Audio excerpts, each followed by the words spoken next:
Yabo le ngoma yaSmino Feso seyinkulumo ifuna ngathi uma uyilalela ungayehlisa ngesitela. Kubuhlungu lokho kwenziwa indlunkulu kuSminoff bafowethu. uSminoff bafowethu sebizwe indlunkulu ukuthi azochaza mayelana nengoma lethi emachubeni. Bafowethu baningi abantu badicile isizungu sendlunkulu bazi bathuke ngisho inhlamba kodwa indlunkulu ayikazi yakhombisa ukuphakamela lokho. Angibikisana isinqumo sayo kodwa bafowethu uSminoff bafowethu uyi-artist mina ngimunderstanda kangcono cause ama-artist mecula yonke into enzayo if ukhupha ama-radio GBV uyacula ngalokho bafowethu yabo. If iqhashazwa abantu in general uyacula ngalokho bafowethu yabo cause creativity leyo. So yeah. Iyaphuthuma ke le yisenqo kuSminoff uSmiramira mfoka Gumedo umnguni uyeye uphakathwayo uqwabe ayiphuthume le video sitsha niyotshela uSminoff ukuthi ngithe angaxolisi fusaka indaba yokuxolisa amasemba le video ayihambi yenqo kuSminoff singomakanya sithi ungaxolisi ngaxolisa inhlobo umculi phela wena uyiciko wena abantu abangafuni ukuthi amaciko asebenze ezindabeni zabo abafihle indaba zabo abantu abangafuni ukuthi amaciko asebenze ngeindaba zabo mase yitrenda abafihle amanyala abo uma uke watrendisa amanyala akho usuke uinvite amaciko ukuthi awacikoze ngalowo manyala kathi indaba yokuxolisa amasimba la niloni idakela umnguni wakithi phela uSminoff singamanguni asiwaxolisela amasimba Sminoff le video ayifike eqathatha kuwe mnguni mfowethu ungawaxolisela amasimba mfowethu qhubeka mfowethu ushaye nje ingoma ezimnandi yonke into etrendayo mfowethu ngene ushaye ingoma fuseke indaba yabantu abazokulawula ngomsebenzi wakho la bebe bengakwenzela ilutho fuck indaba yezinja kade msuneni undakela uSminoff nina shit man beningeke nje uSminoff nimiyeke bafowethu le trend kube yakhe nje nabalandeli kuphela itrend netrend kumele nani nibe khona kuyona beningeke nje bafowethu nimiyeke uSmiramila kule trend yakhe yale ngoma ikhiphile ayicelebrate nje le trend yakhe nabalandeli kuphela nina ningabikho kuyona niyabhala ngapha nangapha babodwa bathi bona bahambi nama-trend bahlezi beyibona kodwa futhi uyababona ukuthi kule trend kaSmiramira futhi abafuna ukusala bafuna ukuba khona yini animiyeke ngani nje atrend yedwa kuze kube kuyaphela yabo atrend nje nathi thina abalandeli kuphela nje kuze kudlule ningagaxeli ngoba nina ama-trend aniwathande ngithi hawu bafowethu ama-trend niyawathanda mzana ukuthi niwathanda impela kama-trend benizoyiyeka nje lento kaSmiramira ukuba ama-trend aniwathanda niyithulele nje kube yethu thina abalandeli noSmiramira hayi bese nani nitholakala seniphakathi senichaza ngayo bese nithi niwathanda ama-trend niyawathanda ama-trend nini niyawathanda hayi khona bona iSmiramira ukuba kade sicula ngale ngoma sihambe sayo USB bifihliwe kwathiwa hayi uSminoff uveze USB bifihliwe ifiso sedlunkulu ayiveze obala wasecula ngazo hayi uSminoff nawe uyithatha emhlabeni nje wonke umuntu eyazi inkulumo bekhulunywa yabo shuthu wena uzonda ukuthi uSminoff le nkulumo le evele kuyivideo uyishintshwa ikhuluma nganye indlela wena ucasule ukuthi uSminoff le nkulumo seyishintshile wayikhuluma ngokuthi sengikhuluma ngobuciko ukuthi sengiyayicula kodwa ingcono mayikhulunywa direct la ibisuka khona hayi mayikhulunywa uSminoff wrong because uSminoff seyikhuluma bo because angunderstand lapho because kufethu sikuthola sonke somhlaba ukho singakwazi uSminoff mase ubamba lapho uthi hayi khulunywe kanje elendle semphakathini wonke umuntu usho everything afuna ukisho inkinga uSminoff uyishe ngengoma kodwa kuba ukhulume njengami ube right nokuba noma uSminoff ushutha neStella wathi zonitshela indaba zeni ube right ku right mawuvela neStella uchaza lapho hayi udingo nohlawuliso awukho wrong mawusucula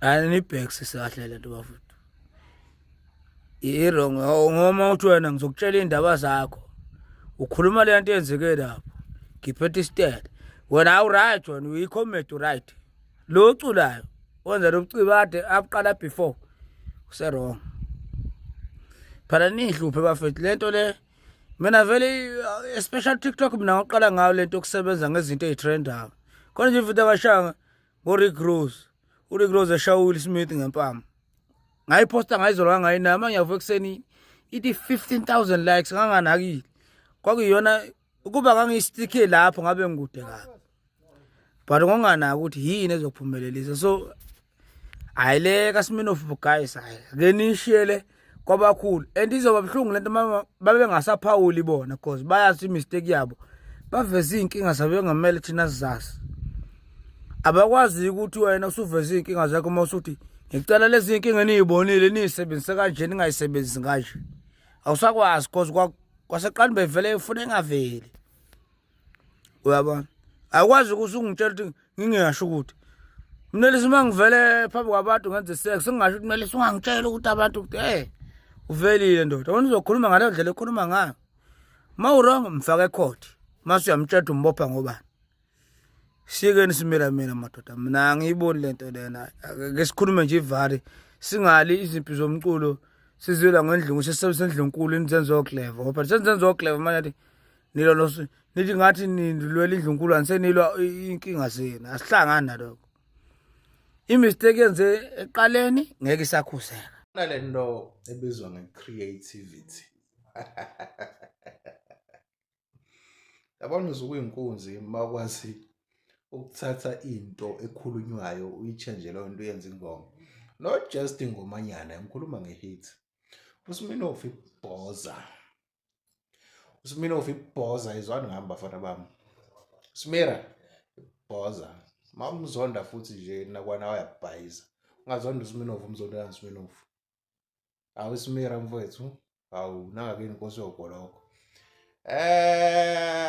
kodwa ngayesanda kakhulu nje bafana bakithi sincoma okuhle kuphela thina hayibo imnandi ingoma kaSmirnoff Mazulu nenzani kodwa neyiphoxa neyihlaza phambi kwezinye izizwe naphambi kwabantu futhi le video ngathi ngihamba ifike ku Dr 3 seconds ubaba nje omdala ofuna irelevance ngokuthi njalo ahambe egxamukele endabeni kaMaskandi Santi Smirnoff akaxoliseleni ke manje abantu abadumile niyaqala ukwazi kuhlekiswa ngabo uTrevor Noah kade ehlekisa ngoKing Shaka la ethi uShaka ugay angikaze nisho lutho why is it because this guy is a Zulu speaking guy a black person senithi akalokhozi akazoxolisa kuyakhombisa self hate leyo abantu abadumile kuhlekiswa ngabo uTrevor Noah uhlala ehlekisa ngoMandela ngoJacob Zuma ngo-Queen of England, the Queen of Britain. She made a joke about her ukuthi ushone esebheke ko 90 something years because the national anthem yabe England ithi God save the Queen or God save the King.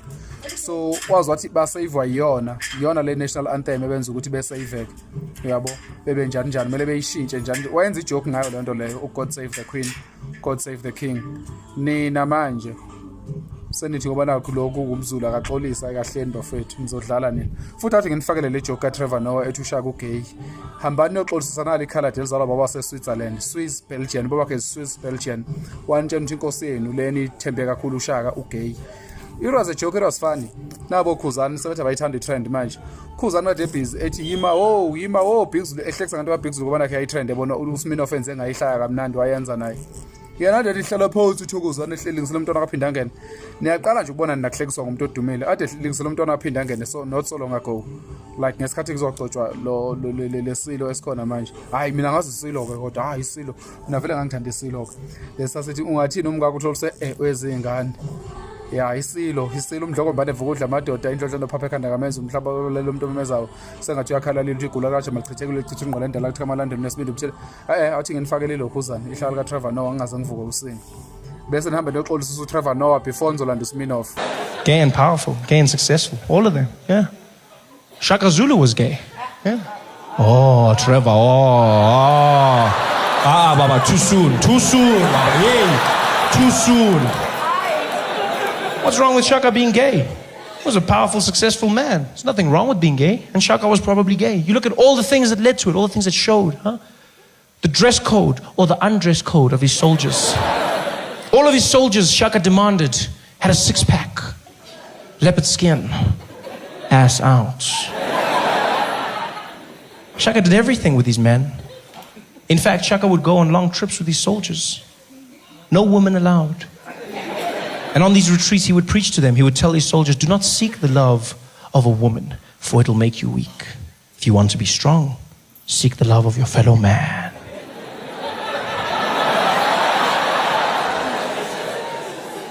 Shaka never married. Shaka never loved a woman other than his mother. And Shaka Zulu, he was gay. Yeah, there's nothing wrong with it. People go, Trevor, he was strong, he's not gay. Yeah, gay doesn't mean weak. No, it doesn't. Shaka did everything in a gay way. He was the first military dictator to develop the oxbow technique. Remember that? He defeated the British by distracting them from the front, flanking their sides, and penetrating from behind.